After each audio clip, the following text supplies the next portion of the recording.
There's been quite a lot today in the NBA surrounding Luka Doncic as they finally dropped an exclusive interview, basically since the trade to LA. So we're going to cover that here today and a couple of other comments slash stuff that's happened in the league surrounding LA. So I hope you guys enjoy. Make sure you hit that thumbs up and subscribe as well.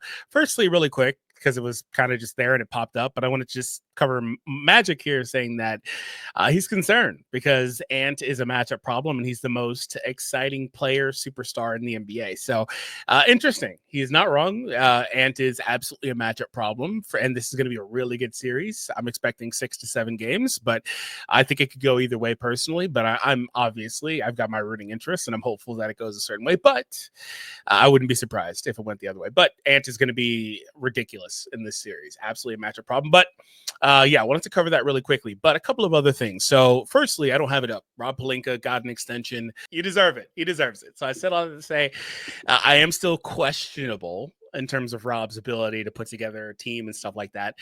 But he deserves it. He got Luka freaking Doncic, right? So we'll see what happens. But speaking of Luka, a couple of things have happened. So they did, like I said earlier, the exclusive interview with Luka, and he talked about how Nico, speaking of him, is just kind of saying sad things, basically going out sad.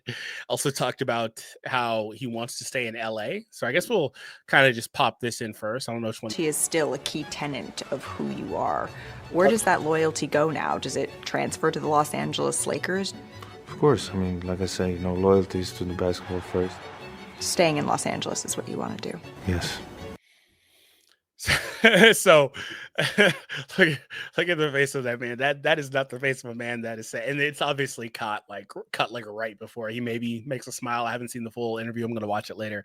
I don't know. But he doesn't seem very convinced. He didn't sound very convinced. But that's how he always is and sounds. So it's not like that's like some like, oh, he's just lying or anything like that. I saw a lot of people saying to answer this question, she kind of boxed him in with the question, like, what was he supposed to say? Well, there have been plenty of times where people have been asked questions like this and they said something to the effect of, oh, yeah, I would love to stay, but, I'm going to be a free agent. Oh, we need to see what happens. Oh, we need to do all these other things. That's a perfectly fine and reasonable answer, right? So he could have obviously had that. And I'm sure that he knew that question probably was coming. A lot of times these guys know the questions they'll be asked beforehand. And he felt comfortable with that answer. So given his morals, given that I don't think he ever would have left Dallas, I would assume this is mostly the case. Now, that's great for LA fans, but not great for Mavs fans, who I've seen a lot of them really hoping that he comes back. And they think he'll come back, especially once Nico is gone and ownership maybe changes, whatever the case is. You can keep the hope alive. I don't think there's anything wrong with that.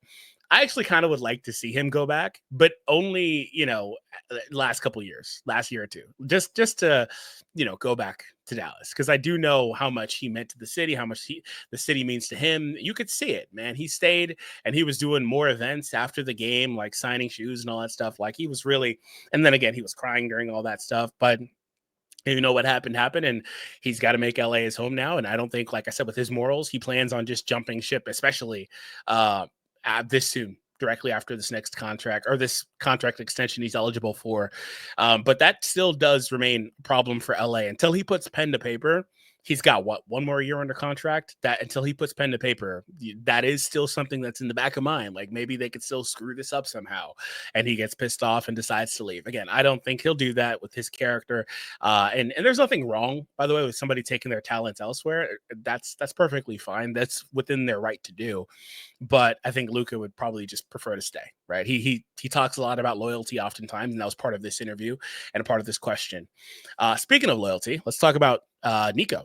Nico Harrison of the Dallas Mavericks. He had this closed door, no cameras meeting with reporters. The reporter said, you didn't believe that the team that went to the finals last year with Luka as a centerpiece could contend and continue to contend for championships. And Nico Harrison said, I'll say this again, defense wins championships. What do you say to that? It's just sad in the way he's talking right now. I never say anything bad about him, and I just want to move on. The fans, my ex-teammates, always keep it hard. It's time for me to move on from there.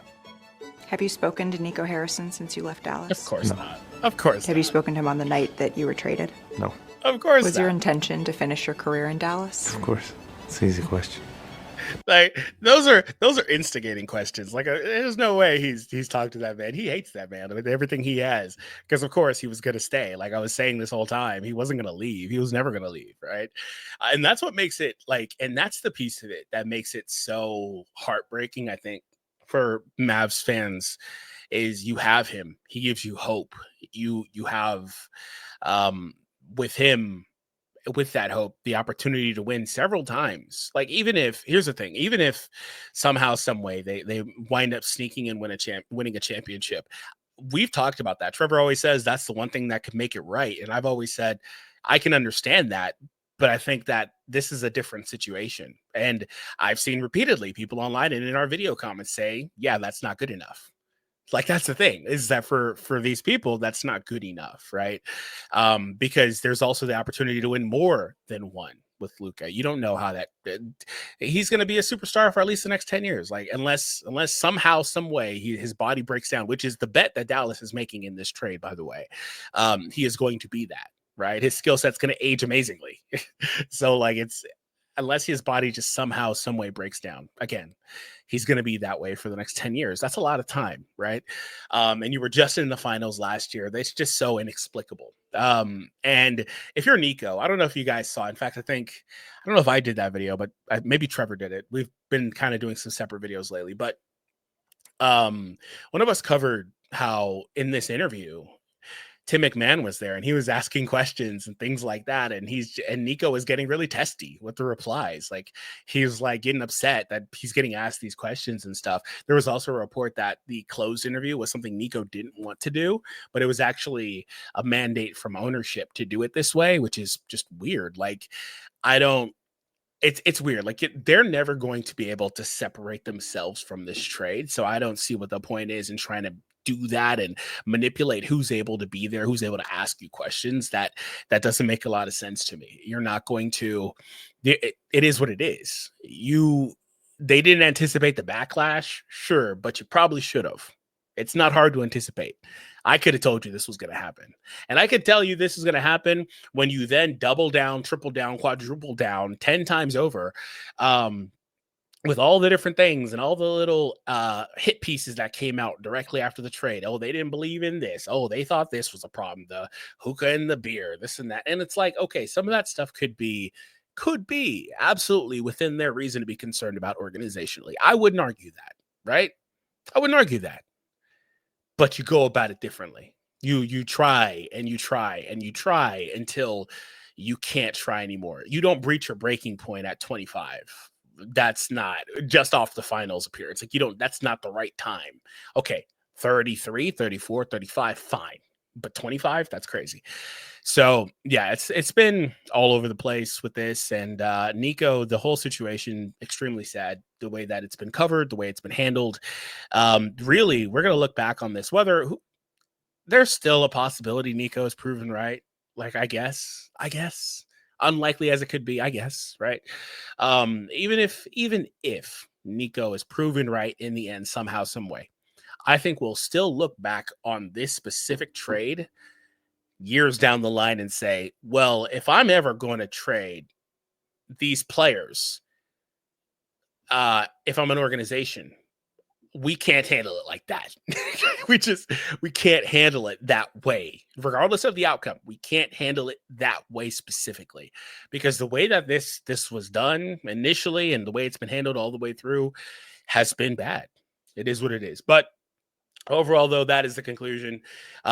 Just I don't know, man. It's just every time we talk about this, it's just so annoying. Everything that comes out from Nico is just ridiculous. So but it is nice, I will say, to have Luka talking about it a little bit more. He's briefly talked about it in, podium interviews and stuff like that. But, he had a full-on interview where he talks about being with LA and all that stuff. And that's cool. And I'm going to go watch that now. You guys should do the same. Anyways, if you're not watching that, check out our previous video from earlier today, because I should probably be promoting that.